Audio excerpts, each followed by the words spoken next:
thrilled to present this exhibition, the first in the United States, of the artist, activist, and scholar Pablo Echaurren.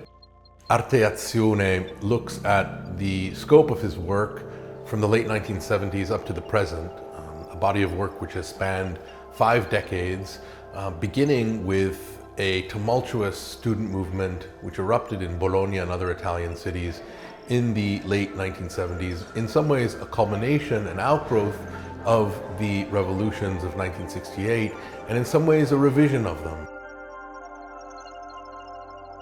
As many of the works on the walls here attest, Pablo and many of his compatriots and peers were interested in the work of what we call the historical avant-gardes, the heroic avant-gardes from between the world wars like Futurism, Dada, and Surrealism.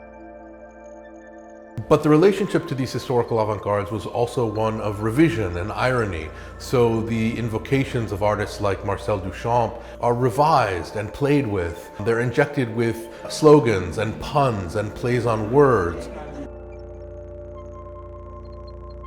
We also have decals on the wall of some of Pablo's mostri, which attest not only to, in some ways, a kind of childlike play with imagination, but with an identification with the other, in some ways with the monstrous. And their appearance on the wall, like much of his work, without mediation by frame or glass, attests also, we hope, to something of the aliveness of the streets during this period.